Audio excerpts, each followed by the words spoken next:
The Book Am-Duat. Chapter 7. Duat, Thephet-Asar. The majesty of this great God takes up his house in the hall of Asar, and the majesty of this God addresses words to the hall of the gods who dwell therein. This God performs all the rites proper for entering this hall, and he advances on his way against Apep by means of the words of power of Aset, and by means of the words of power of the sovereign God. The name of the gate of this city wherethrough passes this God is Thephet-Asar. The name of this city is Thephet-Asar. The name of the hour of the night which guides this great God into it is Captions. 1. The boat of Ra, who stands under a canopy formed by the body of the serpent Mehen. The God is ram-headed and wears a disc on his head, and his name Afu is written twice near him. In front of him stand Thephet-Asar and Sa, and Aset, who has both arms stretched out before her, and is reciting the words of power which shall make the boat to advance. Behind the god stand Haruhikin, Kashu, Nahes, who, and the protector of the boat. Above the boat is written, this great God journeys in this city in the path of the circle of Asar by means of the utterances of the words of power of Aset and of the words of power of Ser, so that he may journey on his way against Nehara. If these words of power of Aset, and those of Ser be uttered, Apep shall be turned back and shall be shut up in Ammon, in the hidden place of the Duat. If they be uttered on the earth it shall be so likewise. Whosoever shall utter them shall become one of those who are in the boat of Ra, both in heaven and upon earth, but whosoever knows not these figures shall not know how to repulse Nehara. 2. The serpent Nehara, which is transfixed to the ground by means of 6 knives. The goddess Serket stands with a band round his neck in the act of strangling him, and the god Thephet-Asar stands by his tail, round which he is tying a fetter. The text which refers to him reads, he who is in this picture is Apep, and he surrounded his country, which is in the Duat. Chau is the name of this district, which is 440 cubits in length, and 440 cubits in breadth, and his voice guides the gods to him. He who is with him after this great God have made his passage through this city, halts with Afu, opposite to the country wherever he would make a way. Behold, Serket is at the head of Apep, and Thephet-Asar placed his deadly fetter about his feet after Aset have taken possession of the words of power of Ser of twofold strength, and Ra gives there it words of power. Whosoever knows it upon earth shall not be one of those of whose water Nehara drinks. 3. The goddess Hetemtet, armed with a knife. 4. The goddess Naketh, armed with a knife. 5. The goddess Tenet, armed with a knife. 6. The goddess Tempteth, armed with a knife. These 4 goddesses guard 4 rectangular coffers, at the end of each of which is a human head. Inside each coffer is a mound of sand, beneath which is buried one of the 4 forms of Asar. The first coffer contains the form of Tem, the second contains the form of Ekepra, the third contains the form of Ra, and the fourth contains the form of Asar. The goddesses are described as the goddesses who hack at Apep in the Duat, who repulse the affairs of the enemies of Ra. Those who are in this picture, and who hold knives, hack Aspart Apep in the Duat each day. 7 to 10. The 4 coffers of Asar, concerning which it is said, these are the hidden magical figures of the Duat, the funeral shrines of the hidden heads. When those who reach this region come there, the hidden heads appear, and when they have heard the voice of Ra they eat their own forms, after this great God have passed them by. The line of hieroglyphics above the upper register reads, the hidden road of Ammon.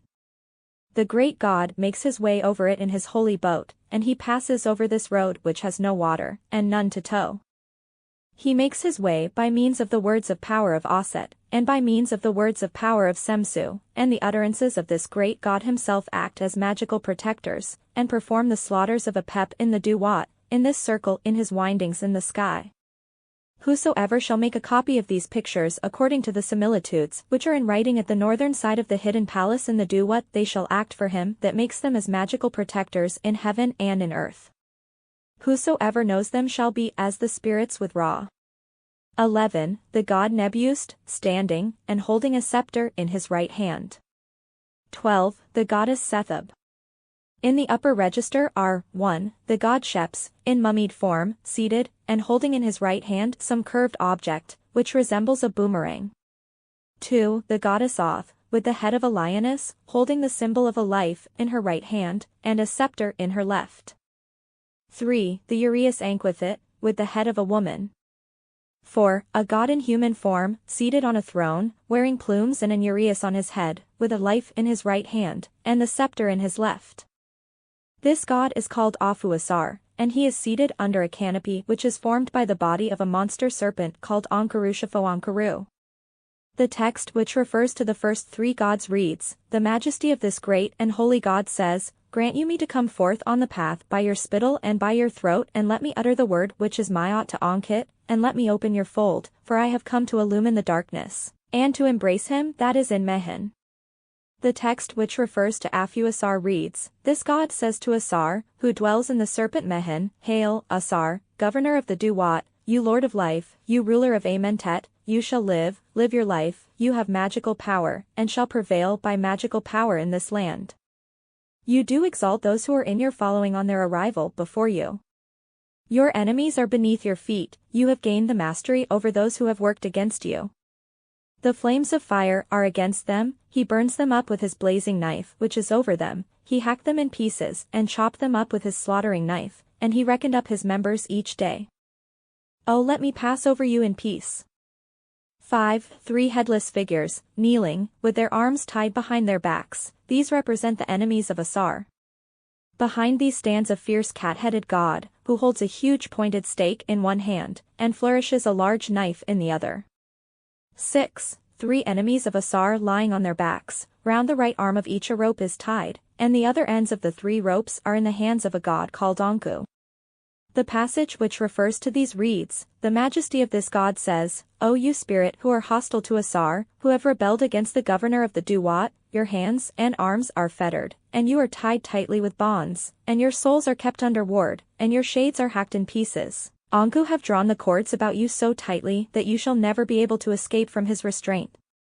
7. 3 bearded, human-faced hawks, wearing on their heads the double crown of the south and north. The first is called Satathanan, the name of the second is Wanting, and the third is called Mam, or Mayot. 8. A huge serpent, which bears on its back a god in a sitting posture, the god is called Aphutem, and the remains of the text which refers to him say that he shoots forth his flame at those who rebel against Asar, and that he eats the souls of the enemies of the god. In the lower register are, 1. The god Haru-Herkendef, seated on a throne, as his name implies. He is hawk-headed, and wears the solar disk encircled by a serpent, in his right hand is the symbol of life, and in his left a scepter. Of this god it is said, "The work of this figure who is in this picture is in the Am-Duat, and it is for him to send the stars on their way, and to make the hours to go on their way in the Am-Duat." The stars are personified by gods, 12 in number, who stand each with a star on his head. Their names are, 1. Yorkert, 2. Kekert, 3. Nebkert-Ta, 4. Dawati, 5. Hayat, 6. Haiku, 7. Mta, 8. Tisare, 9. Ma, 10. Semnesef, 11. Tezememmatef, 12. Sikertepu. The text relating to these gods reads, "The majesty of Haru of the Am-Duat says to the starry gods, O you who are Mayot in your flesh, whose magical powers have come into being for you, who are united to your stars and who yourselves rise up for Ra in the horizon which is in the Am-Duat each day, O be you in his following, and let your stars guide his 2 hands so that he may journey through the beautiful Ament in peace. And, O you gods who stand up, who dwell in our land, light up you your stars in the sky so that I may unite myself with the master of the horizon." 2. The 12 goddesses of the hours, who face to the right, having each a star on her head. Their names are, 1. Hekanutheth, 2. Neten, 3. Netnet, 4. Duatheth, 5. Amenteterman, 6. 7. Anith, 8. Anith, 9. Tate, 10. Eritku, 11. Eritaru, 12. Uat-Testes. The text relating to the goddesses of the hours reads, "The majesty of Harutua says to the hours who are in this city, O you hours who have the power of coming into being, O you hours who are endowed with stars, O you hours who avenge Ra, fight you on behalf of him that is on the horizon, and take you your forms, and carry you your symbols, and lift you up your heads and guide this god Ra, who is on the horizon, into the beautiful Amentet in peace." The text goes on to say, "Behold the gods and goddesses who guide this great god along the hidden way of this city."